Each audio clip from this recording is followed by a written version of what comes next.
yüksek egon yaşasın.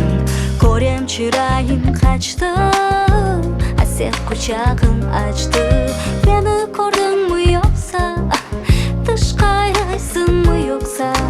Benim cezerim çok, yüreğimde güneş yok.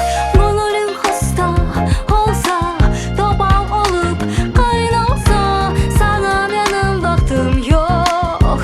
Okde maksatlarım çok, yakınlaşa fırtına, yanıp oyun başlana. Aleyküm selam benim canım, kambur feleğim.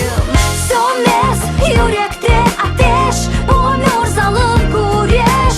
Ama ben sert fırtına, erir kala balıkta. Sönmez yürekte ateş, bu ömür zalim güreş. Ama ben sert fırtına, erir kala balıkta. Selam canım, nasılsın? Nege böyle darıldın? Beni gördün mü yoksa, biraz gözlerin açsa? Dostum olmasa değil, bu ömür şeker değil. Ama senle işim yok, ahmaklıktan gönlüm tok.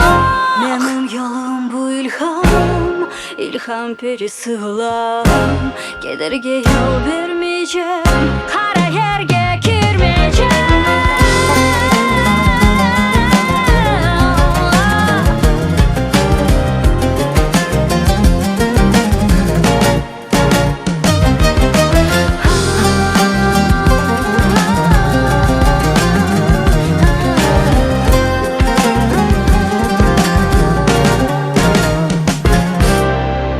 Aleyküm selam benim canım.